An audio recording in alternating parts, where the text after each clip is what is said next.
young woman who's not married, who gets raped, but does not have access to an abortion, as I think that's something that you believe in, no abortions, right? Yes, I'm pro-life, yeah. Okay, so then what would you advise that woman to do? Okay, so first of all, I do appreciate that you created the saddest possible scenario for Olivia Human. Is she also disabled? Let's really go whole hog, and she has breast cancer as well. So it's, as long as we're creating imaginary victims. But you know, the answer is that doesn't actually change the calculus, meaning that obviously what happened to this person is an awful, awful, horrible thing, and as I said earlier, the person who raped her should be tracked down, captured, killed, or castrated. So that's number one. As far as the morality of abortion does not change based on need, right? So the fact that she's poor and needs an abortion doesn't change whether she was rich and needs an abortion or poor, because the abortion argument really comes down to, do you think this is a life or not? If you don't think it's a life, you can do whatever you want with it. If you think it's a life, you can't do anything with it.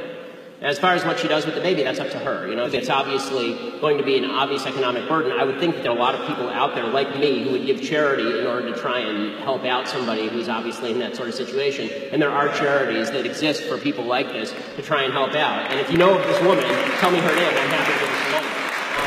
So I'm just wondering, because there is the health of the woman that's taken into question, and she doesn't have the money to have proper health care, or as well as the fact that if she's in college, there's a good chance that she won't be able to continue college. Okay, the idea that what about the health of the mother? So my view on abortion, again, the morality of killing a baby does not change as long as the baby's not actually threatening the life of the mother. In the cases where the baby threatens the life of the mother, like for example, you have a case where a woman has actual breast cancer and she needs chemotherapy, and she's pregnant, but the chemotherapy will abort the baby, which actually does happen, right?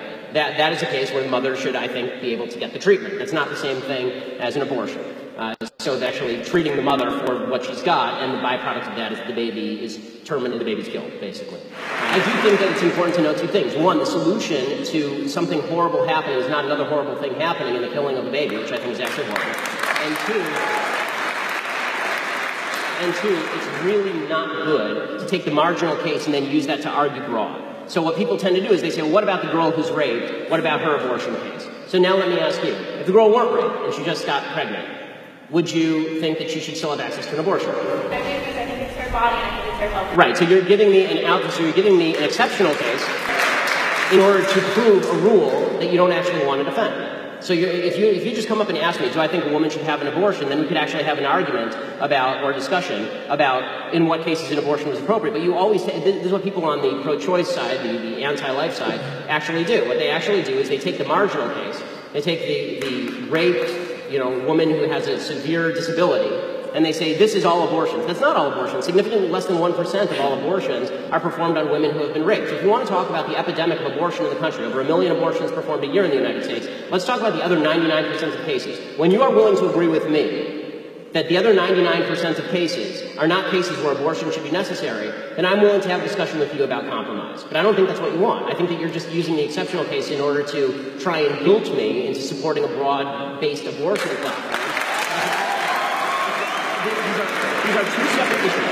These are two separate issues. Sympathy for the woman and sympathy for, how about a little sympathy for the child? Okay, at any point does sympathy for the child come in here?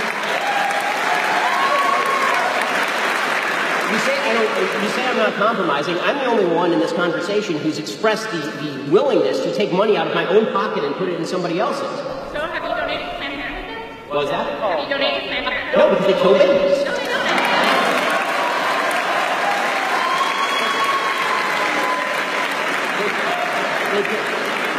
They kill 300,000 unborn children a year. No, I don't donate to a baby genocidal organization.